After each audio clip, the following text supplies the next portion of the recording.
ગતરોજ આગાહી મુજબના ભારે પવન સાથે વરસી પડેલા કમોસમી વરસાદને લઈ વડોદરા જિલ્લાના ડભોઈથી વાઘોડિયાના માર્ગ ઉપર આવેલા ગોઝાલી, કરાલી, ઢોલાર, વસઈ જેવા ગામોમાં પવનને કારણે વીજ થાંભલાઓ થયા ધરાશાયી. ખેતરોમાં અને રોડ ઉપર મોટા પાયે વીજ થાંભલાઓ અને મોટા વૃક્ષો પડી જતા લોકો મુશ્કેલીમાં મુકાયા. ગત રાત્રિના રોજ હવામાન ખાતાની આગાહી અનુસાર કમોસમી વરસાદ અને ફૂંકાયેલા વાવાઝોડાને લઈ ડભોઈ તાલુકાના વાઘોડિયા માર્ગ ઉપર તારાજી સર્જી. ઠેર ઠેર રોડ ઉપર વૃક્ષો અને વીજપોલ જમીનદોસ્ત થયા હતા. ત્યારે કેટલાક વીજપોલ ખેતરોમાં પડવાથી ખેડૂતોમાં અકસ્માતનો ભય ફેલાયો હતો. ડભોઈ તાલુકાના વાઘોડિયા રોડ પર ઠેર ઠેર વૃક્ષો ધરાશાયી તો ઠેક ઠેકાણે વીજપોલ પણ જમીનદોસ્ત થયા તો તાલુકાના કરાલી અને ગોઝાલી ગામે પણ વીજ થાંભલા ધરાશાયી થયા. વાતાવરણમાં આવેલા પલટાના કારણે જનજીવન ખોરવાયું હતું અને કલાકો સુધી લાઇટ ગુલ થઈ જવાથી લોકો હેરાન પરેશાન થયા હતા.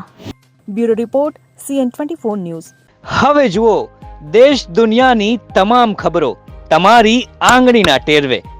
ઉઠાવો મોબાઈલ અને Google Play Store પરથી ડાઉનલોડ કરો અમારી CN24 ન્યૂઝ મોબાઈલ એપ.